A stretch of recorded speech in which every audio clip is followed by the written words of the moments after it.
I know we've talked about Snow White kind of ad nauseum on this channel, but let's talk about the Disney remakes, because there's something that I think a lot of people are missing. And I think it's exactly why most of them have failed.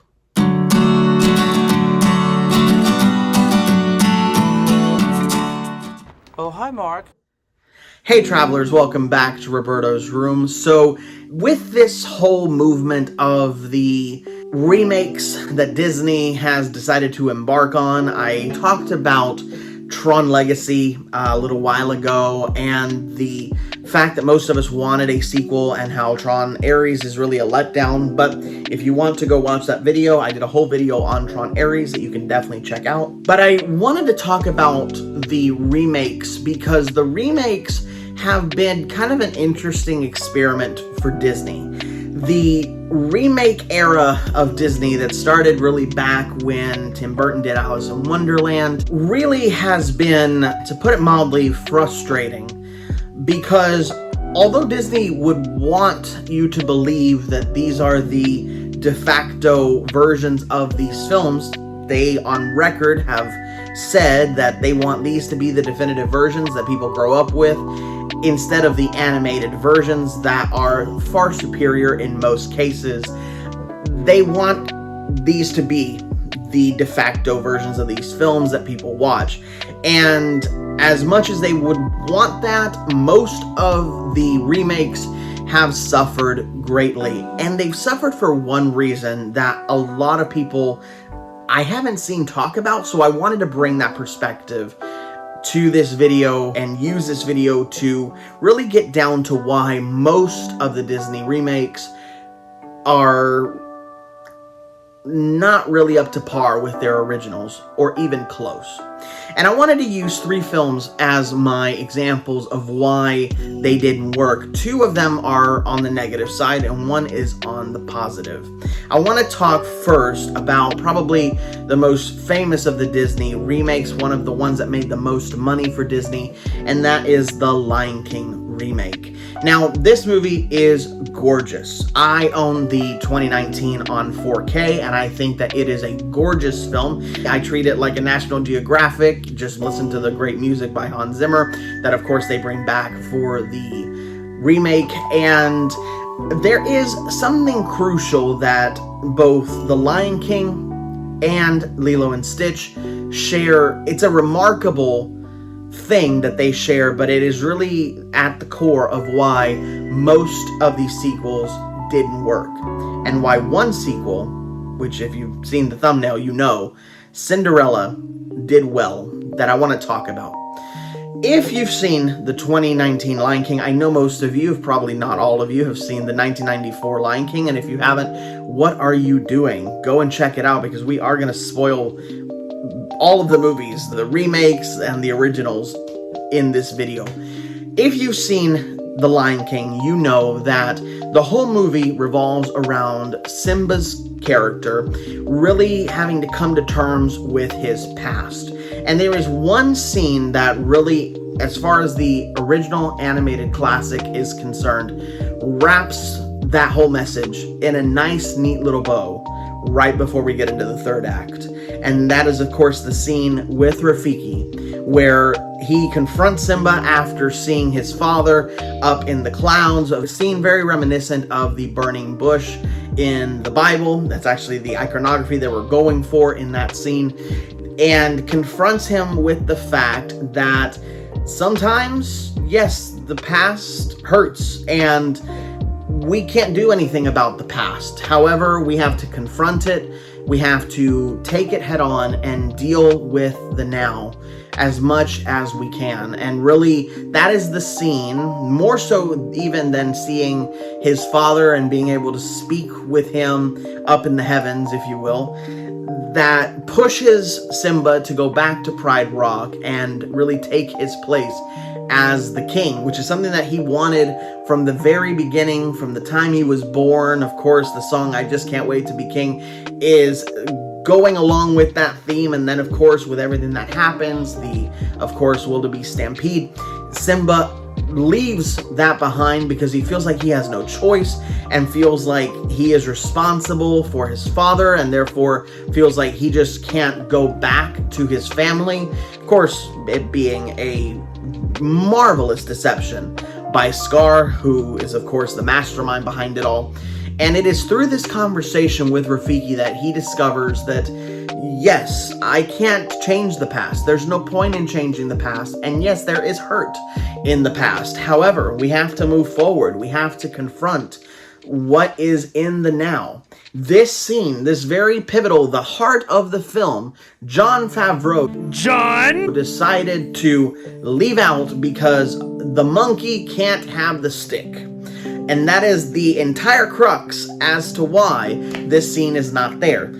However, the hilarious part of this is that even though the monkey can't have the stick, of course in the fight scene, and he even admits it, we couldn't have Rafiki walking around with a stick the whole time because they just don't really do that. But he had to have a stick for the fight. So we figured he kept it hidden. It's like his lightsaber. He then has the stick for the fight scene because he treats it like a Marvel film, like, oh, this is the Captain America shield that was lost. And now it is so terrible because in taking out that scene, even though the movie itself, the remake, 2019 remake, is longer than the original animated classic by over 30 minutes, they decided to take out really the beating heart of the film and just make it disappear. So Simba has really no turning point other than seeing his father up in the clouds, which is great. It gets him almost there, but the conversation with Rafiki really centers the entire plot of the film. And the whole character growth of Simba and the reason why he goes back and takes his place as the rightful king, confronts his past, and lays the smackdown on the hyenas and Scar. And it's just not there in the 2019 remake. Just like that, Lilo and Stitch. Lilo and Stitch was one that, 1994, I was born in 94. So I discovered Lion King, but it wasn't something that I grew up with, meaning I found out about it after the hype had already been built up. Lilo and Stitch was one of my absolute favorites. Of course, you know that my absolute favorite Disney film is Dinosaur, and I am so sad that they are taking out the ride in Animal Kingdom. I made a whole video about that. You can go check it out. But Lilo and Stitch is another one that suffers from this. And because it's kind of new, the 2025 remake of Lilo and Stitch, I started to really think about it because I have seen it. I did a review of it on this channel. And the more that I thought about it, and something I didn't touch on the review, was that pivotal moment. Just like Lion King has a pivotal scene, there is a pivotal moment in Lilo and Stitch that, for some odd reason, along with all the other mistakes that the movie decides to make, also decides to cut out the heart of the film. And we're going to talk about why in a few minutes. But the heart of the film for Lilo and Stitch, at least for me, is the ugly duckling scene. And this is something that is carried out throughout the film. And really, I think it's present, but just very briefly. It's almost like we have to tip our hat to it, but it's not a central plot point. Where in the original 2002 Lilo and Stitch animated classic, that is the heart of the film. That is what teaches Stitch not to be just a destroyer and have his whole purpose from the point he was created being this creature that is only seeking to destroy, but gives him a desire to pursue family and to really desire a family, which of course he has already, and he doesn't recognize it because his mind is so caught up with, what have I been created to do? Destroy, destroy, destroy. And he is left with nothing to destroy, and goes back to the story that Lilo read to him about the ugly duckling. And it really helps him to bridge the gap from this creature that was designed for killing, for destroying, to someone that could be a part of a family. That scene is completely gone. There is no scene of him like there is in the animated classic, with the book lost in the woods, and he actually even says, "I'm lost," and that is one of the catalyst points of the film, that Jumba actually finds him and really gets the action going. But that moment is so crucial in understanding the beating heart of the film, and it's just not there. Again, just like with Lion King, it is gone. And here's the reason why. They don't want those messages in those films. That's the end of it. That's the end all and be all. Because if you notice, in the 2019 Lion King, as much as it wants to be a shot-for-shot remake, it instead pivots to the girl power mode of what most movies were doing those days, and helps Simba empower the lionesses instead of him really dealing with his past in a meaningful way, because of course you gotta rush to the fight scene. And this is symbolic of all of the remakes. They want to go to the big bombastic fight scenes without really earning it. The same with Lilo and Stitch. They don't have a scene like that at all, and they rush it to get to Ohana means foster care, which is really the main crux of the film, because the movie, even though it's called Lilo and Stitch, centers more on Nani than it does anybody else, which Nani's the best part of the 2025 Lilo and Stitch remake, don't get me wrong. The actress does a phenomenal job, but that's not Lilo and Stitch, and you might as well just make a whole nother film. That's why I don't understand why these remakes exist if the whole beating heart of the film is being taken out. And yet, that is what we got for most of the Disney remakes, except for two. And I want to talk about one. The other one that I'm not going to really spend much time on is Jungle Book. And Jungle Book is a movie that the original animated classic, it's a lot of scenes put together and there's a lot of room for growth.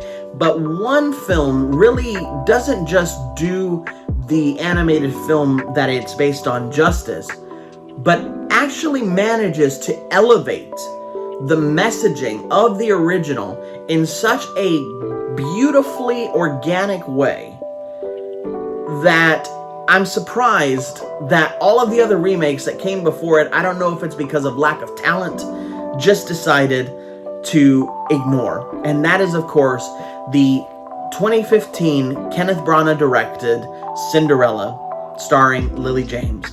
That movie is a masterclass, because in the original Cinderella, we see a character that embodies have courage and be kind. That is who the character is. And in the remake, smartly so, we get to expand on really the lore of the character in a really interesting way that makes sense for the character, by seeing the backstory with her father, who really taught her those lessons, and more importantly, the mother of Cinderella, not the stepmother, but the actual her mom, played by the amazing Hayley Atwell, who really cements this idea, in spite of everything that she goes through, to always remember those two things: have courage and be kind. And even though in the original it's not outrightly stated, the movie creates moments that complement the original while also serving that beating heart of the film that was there in the original, but is so much more pronounced and is so much more fleshed out in the remake, which is what a remake is supposed to do. The remakes would have been a tremendous exercise and would have revived interest for the old films, the animated films, had they done what Cinderella managed to do, which is to elevate and to really bring out the heart of the film and expound upon it, which Cinderella does beautifully. However, most every remake since then or before has been more content with, I want to write my own message to the film, and I want to get to the action as quickly as possible, give you the iconography that you remember, and giving you none of the heart, resulting in all of these vapid, hollow remakes.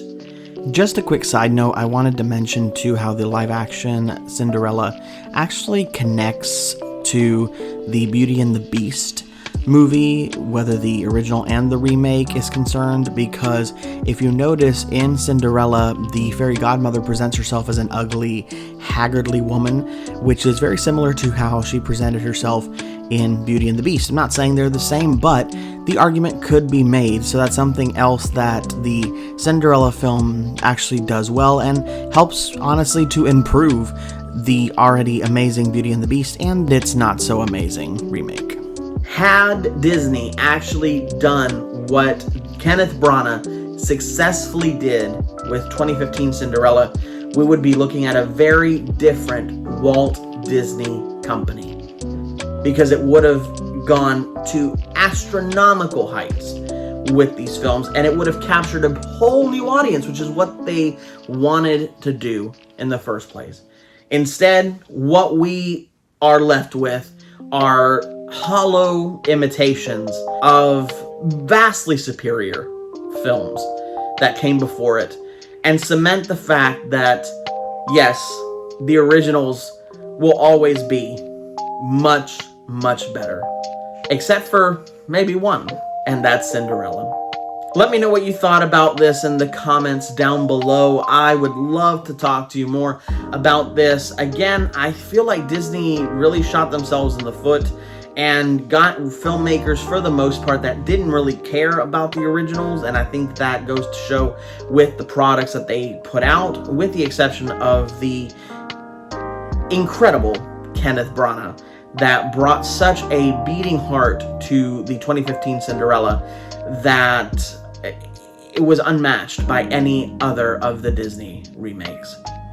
Thank you so much for watching this video with me, travelers. Please like and please subscribe. If you subscribe, of course, hit that notification bell to be notified every time we drop a video on this channel. We are so close to hitting that 250 subscriber mark. It eludes us so, but we can get there. I'm so excited to get there and to go beyond, and all the things that I know are coming up this year. I am super, super excited. So please join me as we get through this year. I think it's going to be really interesting, and just all the movies that I've heard about. We're going to do some other stuff on this channel as well as the time permits. But thank you so much for watching this video with me, travelers, and as always, go with grace.